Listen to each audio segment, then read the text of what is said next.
What's good? Brian Tong here, and welcome to the Apple Buy for everything good and bad inside the world of Apple, right after their latest keynote in San Francisco, and there is plenty to talk about. So let's just recap the highlights, and we were pretty much on the money with what we expected to see, but there were still a few surprises. First up, OS X Mavericks is available as a free download right now, free, probably the best news of the keynote, and supports some Macs as far back as 2007, running Snow Leopard or later. You really can't beat free, unless it's that taco from the fair that's still giving you indigestion. That's too much information, Brian. I know, right? Okay. Now, I think the big surprise was the name of the new 5th generation iPad at the keynote. Apple's calling it the iPad Air.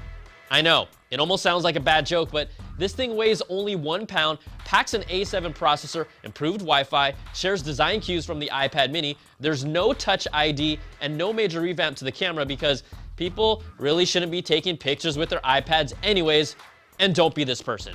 Now, the iPad Air goes on sale November the 1st, starts at $499 for a 16 gig Wi-Fi version, and I'm looking to get one after selling my 3rd gen iPad New. That's now the iPad old 2 gens later. You guys gotta figure that out. Now, look at this video clip. It's been to classrooms, boardrooms, expeditions, even to space. And we can't wait to see where you'll take it next. Introducing the thinner, lighter, more powerful iPad Air. I think it would have really made more sense to call it the iPad Pencil, and I like that name better.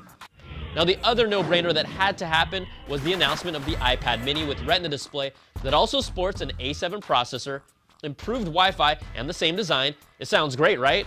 But the Retina display mini starts at $399 for a 16 gig Wi-Fi version and will be available later in November.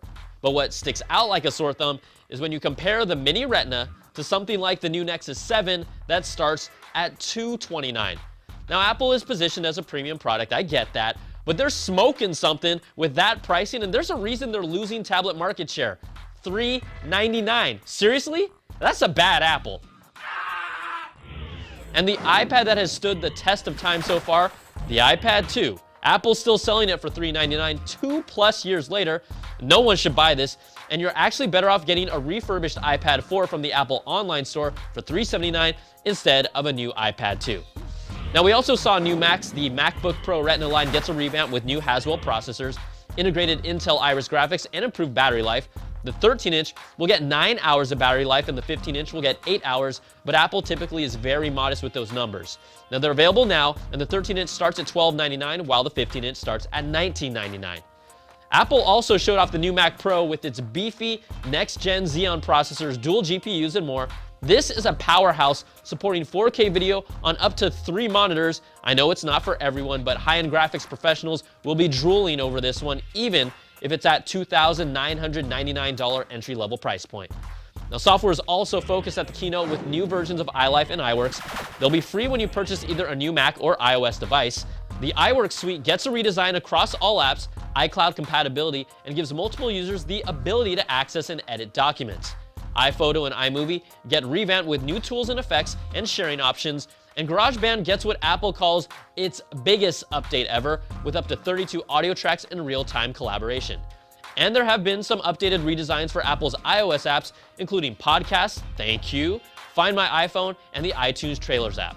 Now, you guys, there are always highlights of a keynote, from Craig Federighi's perfect hair to Eddie Q's Dojo Master attire, and I'm still not sure who allowed that to happen, but Phil Schiller really won hands down with this one. So if you're a fan of The Black Knight, as I am, you can watch the entire trilogy on one charge. Whoa, wait. Are they making a 4th movie in the Batman series that I don't know about? He didn't say The Black Knight, did he? So if you're a fan of The Black Knight, as I am, you can watch the entire trilogy on one charge. Yes. He did. And why are you clapping for that? Are you all dum-dums too? If you're a closet Batman fan, you don't have to hide it. And if you call it The Black Knight, you really do. Now, that's not even a bad apple, Phil. I'm giving you a black apple. And the only Black Knights I know about are the one in Monty Python, or Martin Lawrence, and that was not a good movie. So I've heard.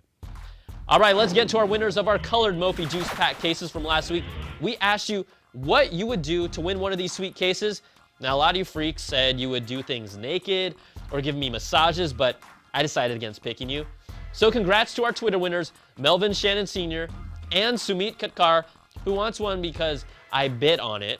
Our email winners are Maria Palermo and Steve from Rosemead, California, who wrote in with, a girl I'm dating also has the same last name as yours, and she's a die-hard Apple fan and just bought an iPhone 5 recently. I think I could definitely impress her with this case, and hopefully we can go a step further in our relationship. You know what I mean? I don't know what you mean, but I hope this case helps out, and I hope she doesn't watch this show, and she better not be my sister. All right, congrats again, and we'll be in touch with all of you. That's going to do it for this week's show. Send me your questions and comments to the applebite@cnet.com or tweet me at Brian Tom because I'd love to hear what you thought about Apple's event. Thanks so much for watching, and we'll catch you guys next time for another bite of the apple.